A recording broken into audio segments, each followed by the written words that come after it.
everyone. I'm Kimberly Guilfoyle, along with Juan Williams, Jesse Waters, Dana Perino, and Greg Gutfeld. It's 5 o'clock in New York City, and this is The Five.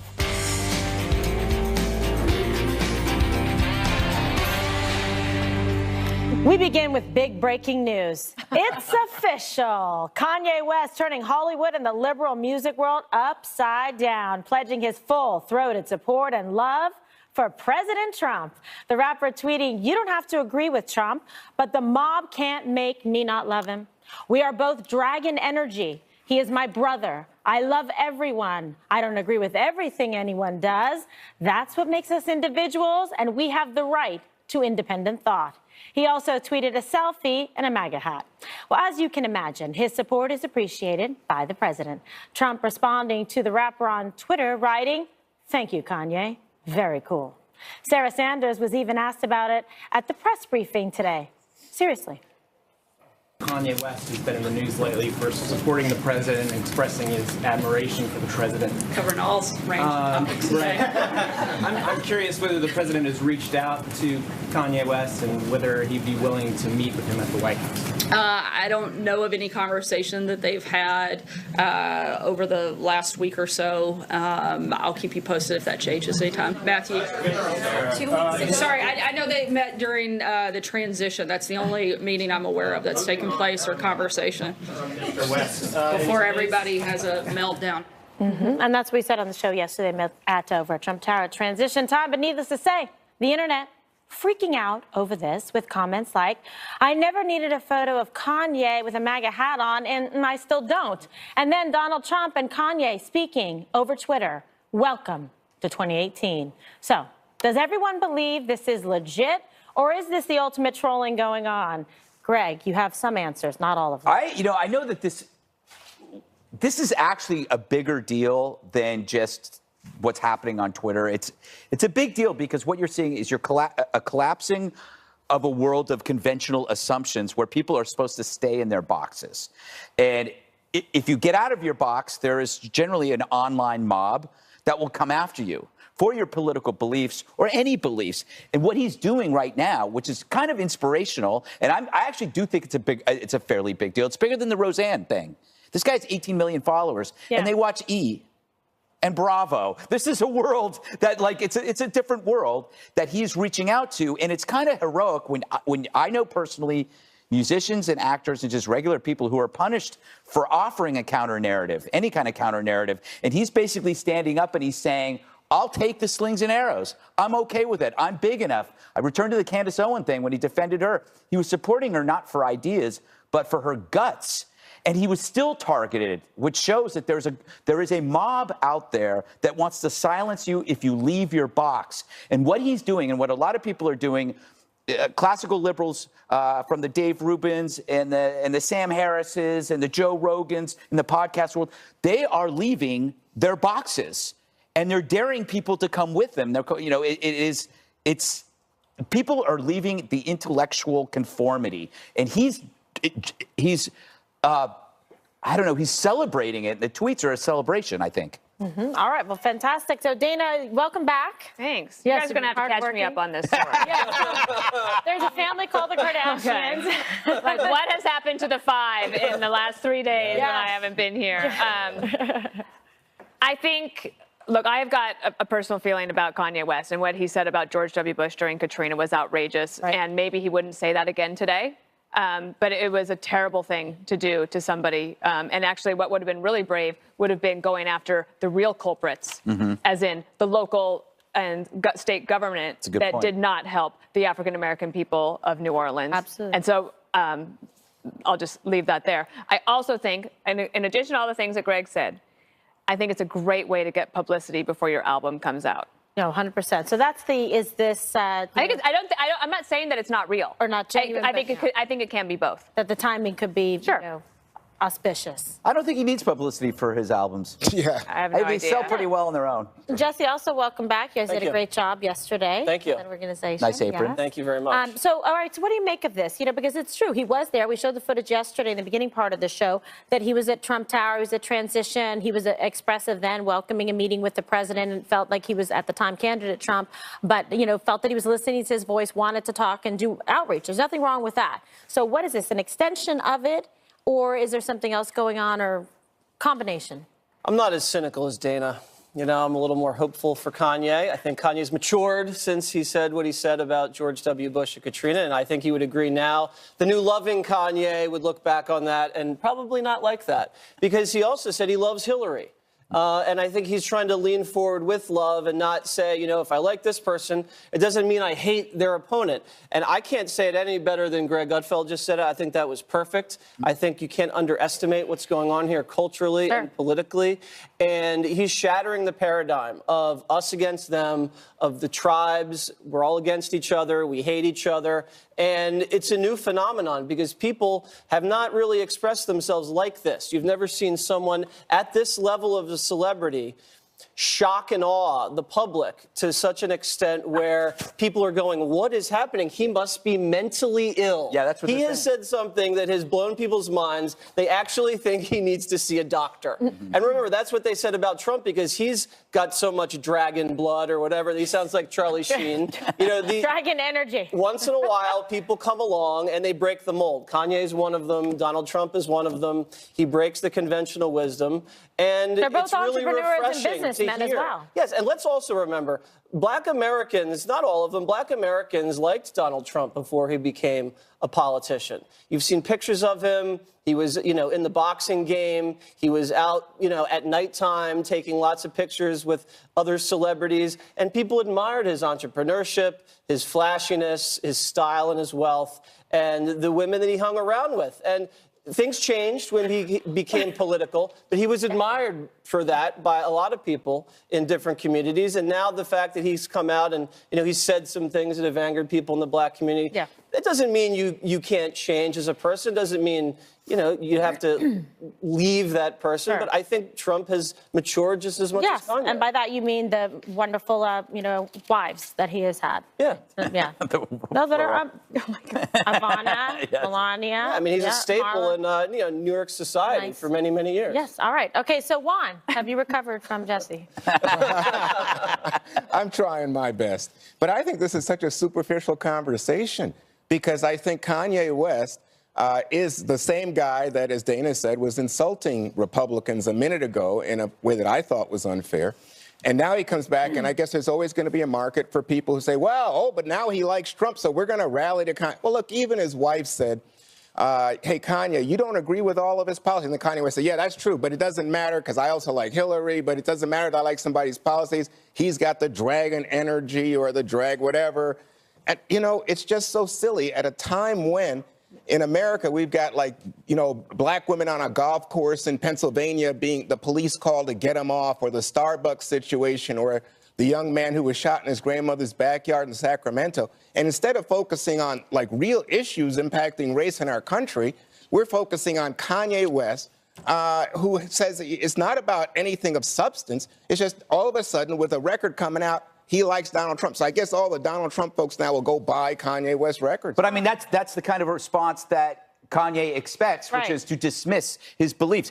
This is what happens. If you step out of a box, somebody's going to accuse you of opportunism. They're going to bring up your past. They're going to tell you that you're probably just some kind of, marketer. That's what happens. He knows that. Well, I'm not he doesn't saying, care. I think your analysis is way off here. This is not about stepping out of a box. Right. What I'm saying to you is, if this guy was like Supreme Court Justice Thomas, if he was Tom Sowell, if he was someone who was making He's only a strong, 40. let me just Well, finish. then his If opinion he would was count? someone who was making a substantive argument Right. about how Donald Trump, in fact, is a beneficial force in American life, especially in terms of Black people, and that Black people haven't all been brainwashed. But you have a quarrel with what he said because you don't like the way he said it. No. He's entitled, like everybody at this table He's is entitled to to their say whatever he individual wants, opinion. Kimberly. The argument is that he has so no he may argument. not be Thomas Sowell, but he still is somebody who's an entrepreneur and somebody who's been very successful. That's in the fine. Black That has community nothing people to admire and do look with up to. suddenly he's now a fan of Donald Trump. Where'd this come from? Well, what I'm saying is he's entitled to his opinion. Sure. What difference does it We make? thought You it was don't great have when to Roseanne did criticize it. Now we Right. don't. I think it's less about Donald Trump, and it's more about with the Candace Owens thing. He's celebrating people for being independent thinkers. Right. You expect someone like Candace Owens, from her demographic, young black female in America, to think the way a lot of other young black female in America think about Donald Trump, and that's usually about 90% one way. He's celebrating her bravery. He's celebrating her independence of thought and stepping out of the box and standing up to the mob who comes after her for saying something that a lot of people in her group don't believe in. But So Jesse, this is more about groupthink Jesse, and it's breaking not. through that and celebrating people's individuality and expression. This is what Gregory was saying. But what I'm saying to you is it's not about groupthink. If Candace Owens or Kanye want to make an argument, I'm glad to hear it. But that's not what they're saying. What they're saying, I mean, it's like John Legend today tweeted out this thing about stop calling the cops, will you, on black people. And then everybody says, oh, that's a racist comment because blacks have a higher crime, et cetera. But you stop and think about it, Jesse. If you and I are walking down the street and some cop stops beating me in the head, you're going to say, wait a second, why are you hitting Juan? I understand that Well, they know argument, you but want. I I'm not also so think sure this Jesse is not would say about that. policy. No. And they know you want. I mean, come on. This isn't just about By policy. the way, the New York cops This is about are a independent minority thinking. force. Yeah, listen, it's just let people have their own opinions and their viewpoints. It what makes this country diverse, and it shouldn't matter what skin color you have. You shouldn't adopt a certain ideology or philosophy and then be criticized and bashed by other people. I think it's very unfair. The Supreme Court appears to be set to hand Trump a big win on his travel ban. That big decision next on the 5.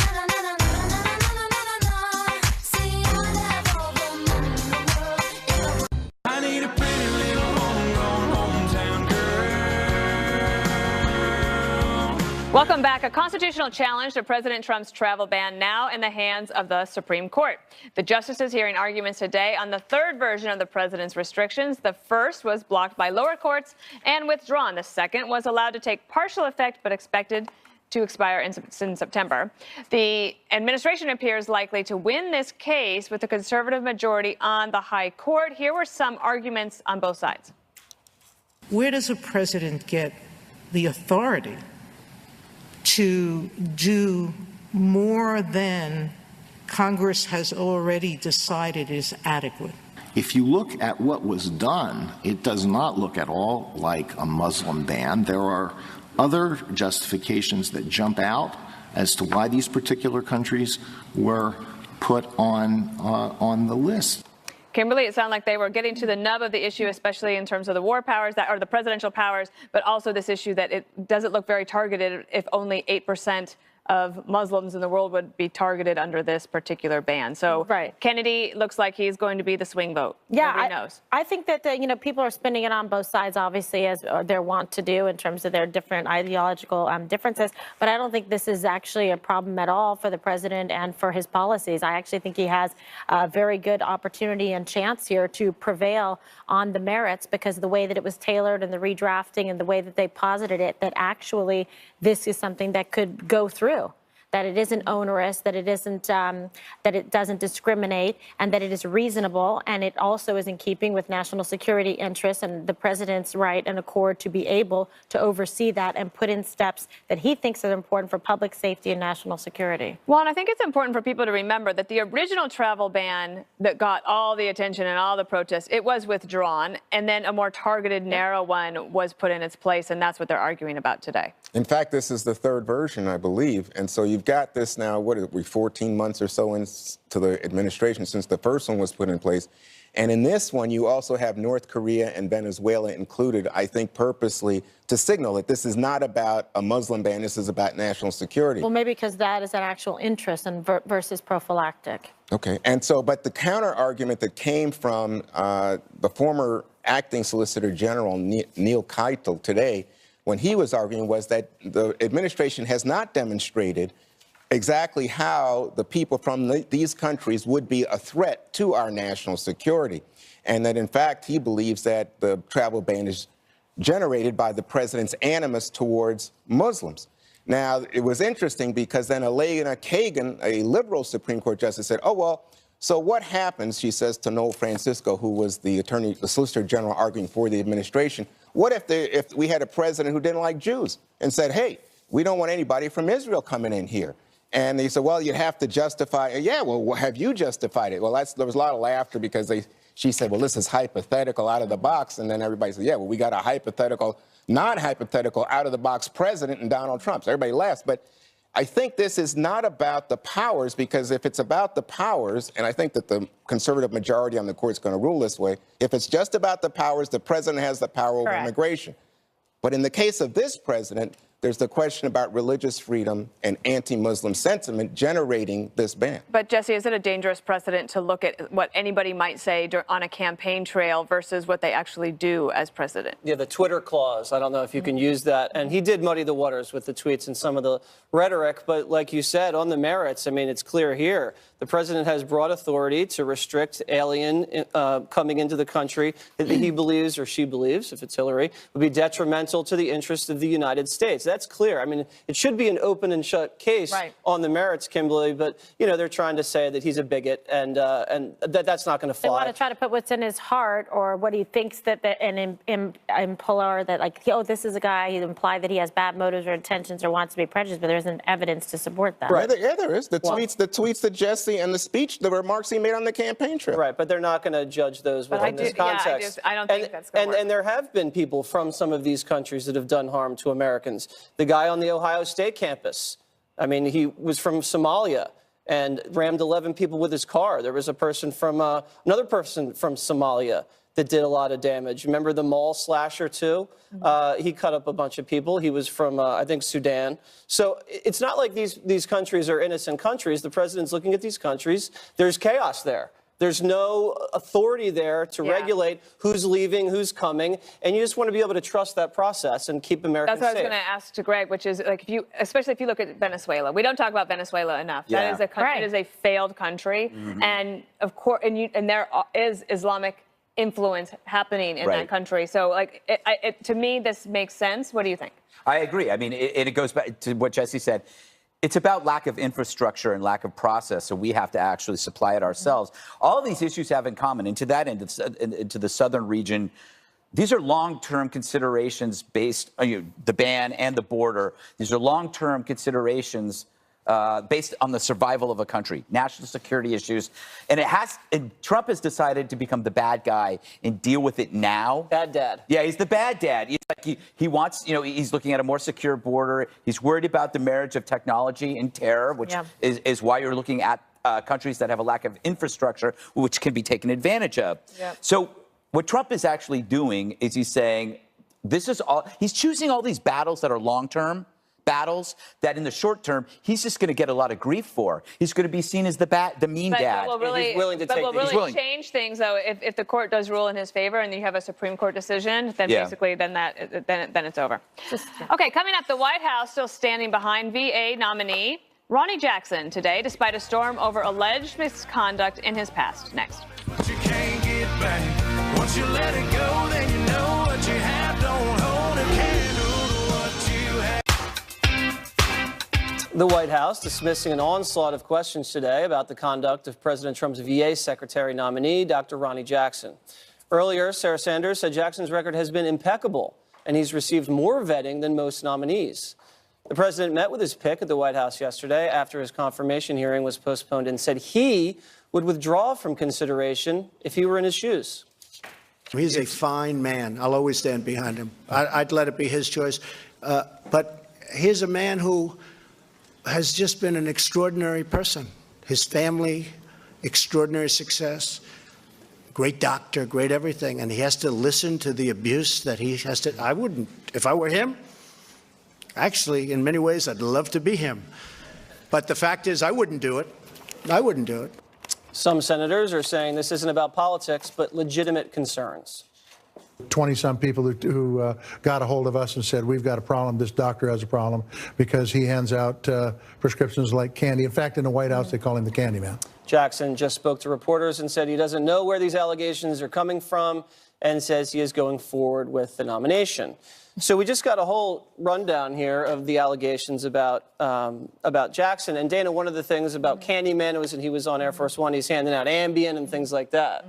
So I took a quick glance here. I want to talk about that specifically, that specific allegation, because it sounds like it's very reckless. And to me, having flown with him and also his superiors before he was the head doctor on Air Force One, when you are traveling, I think we hit 42 countries in 1 year in 2008. And in order to do your job well, the doctors would come around and ask you if you needed help being able to sleep. Correct. And to be able to deal with jet lag. And it was very responsible. And it's not like you were given a handful of pills. You were given a little envelope with 2 or 3 to get you through that particular trip. And I would always cut it in half so that on the back end, when I got home, I could also adjust because I had to get up at 4 in the morning in order to help be able to do my job. So that particular thing, I think, has been mischaracterized, and unfortunately so for him. But when the president said that yesterday, when he said that I'm going to leave it up to him, I assumed that meant that he thought that Ronnie Jackson was going to make the decision to not go forward, but that's not what they've decided. Right. And so these allegations that are different ones about opioids and things, I don't know anything about that. I do think that every president should be allowed to have the people that they have chosen be in the jobs that they want. If the senators don't confirm him, fine. But if they confirm him and they find out that he is not a good Secretary of the Veterans Administration, fine. And then you can judge President Trump on that pick. But I think some of these allegations feel like a little bit too far afield to prevent him from being able to have a hearing. Yeah, some of these allegations are hard to make sense of, Greg. One of them was that he wrecked a car while drunk on the way back from a Secret Service party. He's now come out and said, I did not wreck a car. It should be pretty easy to prove that I didn't do it. Yeah, this is another. Outrageous. It's another example of how sudden fame becomes a game of whack-a-mole. Yep. So let's say you're leading a reasonably good life. He's the White House doc. Nobody really knows him. Some people know him. And then the spotlight comes, and it's very happy. And then all of a sudden, when the vulnerability avails itself, the press descends, and the media and the blogs, they're like culture, the vultures on a cleanse, and it ensures that there will almost be no fair hearing for this guy. You tackled the overprescribing medication bit, which I agree with. I think that is often a matter of opinion, and it hurts doctors. It makes doctors scared to prescribe because they don't want to get that reputation of being an overprescriber, of being a candy man, and that actually inevitably hurts patients, which I've talked about it with the opioid crisis. The toxic workplace thing that they're saying about him, we have to ban the word toxic. It could only be used when discussing like household cleansers and poisonous plants. Lysol. But a toxic workplace you can throw that anywhere. If you don't like your boss, that's a toxic workplace. It's a kind of a generic phrase that people can use if they just had a miserable time at their job. Maybe he was a mean guy. I don't know. But these are like subjective emotional things. About the boozing, if they've got documentation that he's boozing heavily at work, and that's a different thing. But I don't know. Yeah, it's hard to make sense of the allegations. And, by the way, the media and politicians going after this guy for drinking at work is really funny. Exactly. Sometimes some of these senators look like they've had a few. Kimberly, I have a quote here from President Barack Obama praising Dr. Jackson. Genuine enthusiasm, great job, poised under pressure, great work ethic, inspires confidence. And now, I mean, this guy's like a quack all of a sudden. This is really sad because the reputational smear, salacious allegations without going through some verification, some support to substantiate them. As a former prosecutor, I just take issue with that because it's not, like Dana says, if you know anything about what goes on there, and Dana does, he prescribes, he does that. Why wouldn't you listen and give weight then to the president who put in writing about him? It's not like this is just somebody that was a President Trump pick. This is somebody who has served his country admirably, faithfully, was beloved, did a wonderful job. Everybody loved him when he was doing the greatest, briefing of all time about President Trump's medical health. And then all of a sudden now, like Greg says, he's in the spotlight and he's become a high target for political reasons. Therefore, take a full and thorough investigation, make sure, because it's irresponsible to defame somebody if he's had a stellar reputation and career. And I thought that it was great to have what President Obama said about him, you know, and Character witness right and there. you know what? Kudos to President Obama for putting all that down and in writing about someone. That's what he felt, and that was his experience with him. Well, and this guy has gone through a few background checks, an FBI background check, nothing like these allegations ever surfaced. How do you feel about it? Well, I'm so glad to hear this group praising President Obama, relying on President Obama. Revel in Really? it. Revel Yeah, in it. all of a sudden, Only when you President- revel in. Yeah, only when you need. I'm glad He's you going to said put it, on Jesse. a Make America Great hat Yeah, tomorrow. oh, it's too much. It's too much. That Obama. No, he would not be an independent thinker. Yeah, really. And you trash Obama. We He's a free need thinker. Obama. But you know what strikes me is I think there's something bigger at play here. You know, to my experience, when you see this kind of response coming, there are much larger forces than media or what Greg often refers to as team support politics at play. There are people within the administration of the VA who don't want a new VA secretary. They're trying to guard their power base within VA. Yeah. And then you have the veterans groups, and they don't like the idea that they're bringing in someone they don't know, don't have any strings on, not attached to. And then you have the military. And don't forget, Dr. Jackson was involved in a turf war with another doctor inside the White House medical office. So you have John Tester, the senator from Montana, red state, so he's not anti-Trump. And guess what? He says the people, he's had 20 military people, not political people, not media, military people come forward and say, this guy is not a good doctor, not to be trusted. And the Wall Street Journal, not any left-wing editorial page said, the president did him no favors. And where was the vetting? Where's the vetting been on so many Trump nominees? In this case, they're being surprised and put on the defensive when they need not be if they'd done their job up front. But even though Tester's red state, he's not a Trump supporter. Well, how about Tom Tillis from North Carolina? He said this is of concern, Kimberly. Well, it's going to be a tough an hearing important position. when they do get to it, if they do get to it. CNN's top White House reporter firing back at allegations he insulted the intelligence of Trump supporters. We'll play you that tape next.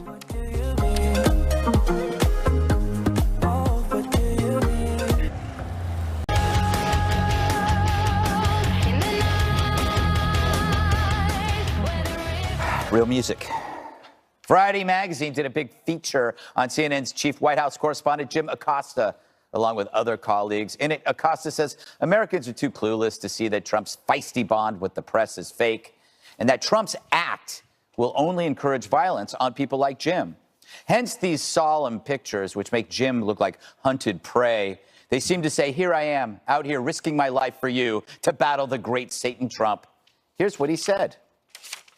People around the country don't know it's an act. They're not in on the act, and they take what he says seriously, and they take attacks from Sean Spicer and Sarah Sanders and what they do to us on a daily basis very seriously.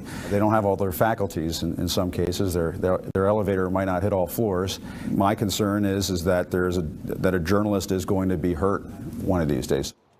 Faculties. So Trump might trigger crazy Americans to go after him or Jim or others. Fair enough.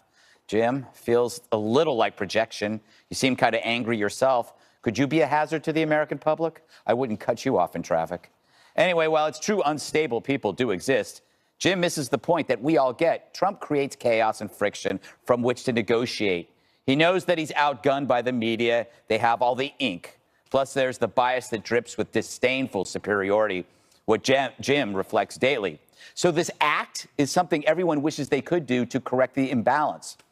But ultimately, Trump treats the media the same way he treats North Korea, Iran, even Republicans. So, Jim, you're no special case. He's doing it to everyone. You just have to have the faculties to see it. And you have to be calm and professional enough to deal with it. But maybe your elevator can't reach a floor where that's possible. So we ran that tape to show you that we weren't taking his words out of context, and we're going to even I'm going to read his response on Twitter. This is Jim Acosta, or Che Acosta, as I like to call him. Regarding my interview with Variety, my comments have been twisted by some outlets. As you can plainly see, I'm not referring to Trump supporters. I'm talking about people who threaten journalists. Links to transcript and video below. Interesting. Kimberly, thoughts on this? That was quite a dance move, a little bit of the Macarena with the electric slide thrown in, with a little bit of moonwalking, because he's like, I better push this back. Because people are like, what? Because you don't want to do what Hillary Clinton did and people then take it the wrong, you have to speak your opinion. But then if you start to insult voters or clinging to guns and religion, or you're saying that, that this is, the men and women of America can't make up their own minds. People don't like to be told they can't have their opinion or their thoughts, and for you to question their motivation or their intelligence or their understanding of the situation.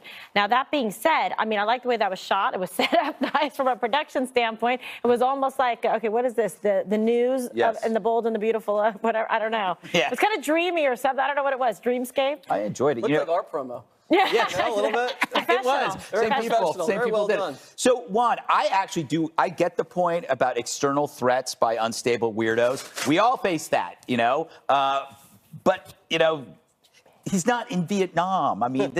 He's in the White House press corps. This is his job. And, of course, when we do the 5, we get crazy people, too. Yes, only 1 or 2. But I'm listening to you, and they're from MSNBC. But if you're saying that, and imagine that you're Jim Acosta and you are CNN, and you're the ones that are being driven by the president and his Twitter feed and all that, and you're asking really tough. The other day he asked a question about DACA at the Easter egg roll, and he said everybody went crazy. Or April Ryan saying that she now has police law enforcement on speed dial. She gets threats for asking. The other day she asked Sarah Huckabee Sanders if Trump was thinking about quitting, and that set off. So doesn't everybody have that on speed dial? Okay, so if you're having that experience, can't you understand why Jim Acosta might say there are people who are unhinged? Well, I think that's what he tried to say to justify what he was saying before. No, I think that's what he said. He was saying everybody's too stupid that they don't get the act. Well, I would say that the guy that shot up a congressional Republican police game, was he inflamed by CNN? You can't have it both ways. You can't say, oh, Trump's going to cause fake news, so someone's going to shoot us. Well, okay, so then the guy that shot Scalise, that's your fault, Jim. I don't like that whole blame game. People are crazy, and your job is soft, Jim. You sit in a chair. You ask questions. This is not Vietnam. this is nothing. You're not under siege. Everything's fine. With that said, you I get love hair Jesse and saying that as he's sitting at a table. I'm not whining and complaining like I'm about to get shot. I know I have it good. And I spent a lot of years in the field, Greg. Yes, you did.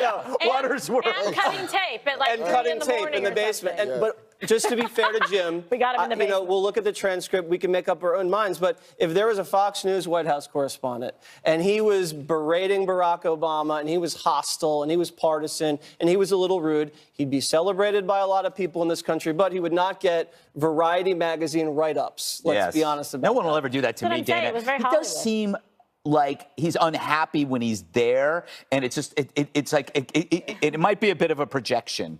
Well, it might be an act. Yeah. Yes. Good job. But this weekend is the White House Correspondents' Dinner. The president's not going. He's going to go to a rally. Katie Tur of NBC, she was on the campaign trail, and she does write about when she was in the press pen and the president was talking about the fake news media, that people that are ginned up at these rallies would go after them, not physically touch them, but they would have to be escorted out by Secret Service so that they could be protected. I think perhaps that might have been what they were referring to, and that's not good. Yeah, I don't know. Up next, an update on that miserable professor who declared she'd never be fired after saying vile things about Barbara Bush.